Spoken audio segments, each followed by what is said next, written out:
Shalom dan salam sejahtera. Tajuk pesanan kitab Wahyu hari ini yang bertemakan Yesus Juru Selamat kita ialah keselamatan bagi Allah dan anak domba. Wahyu 7 ayat 10 mengatakan, keselamatan bagi Allah kami yang duduk di atas takhta dan bagi anak domba. Saudara, satu seruan berkemuliaan bergema dari hadapan takhta yang berbunyi, keselamatan bagi Allah kami dan anak domba.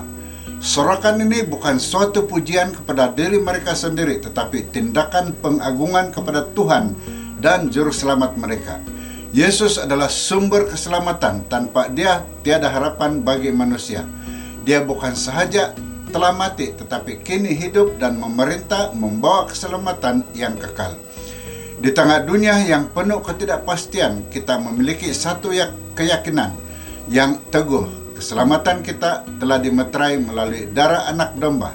Kita diselamatkan bukan karena usaha kita, tetapi semata-mata oleh kasih karunia Kristus yang menebus dan memulihkan kita. Mari berdoa. Ya Tuhan, kami bersyukur karena keselamatan datang dari-Mu. Penuhi hidup kami dengan sukacita penyelamatan. Dalam nama Yesus kami berdoa. Amin. Tuhan memberkati Anda.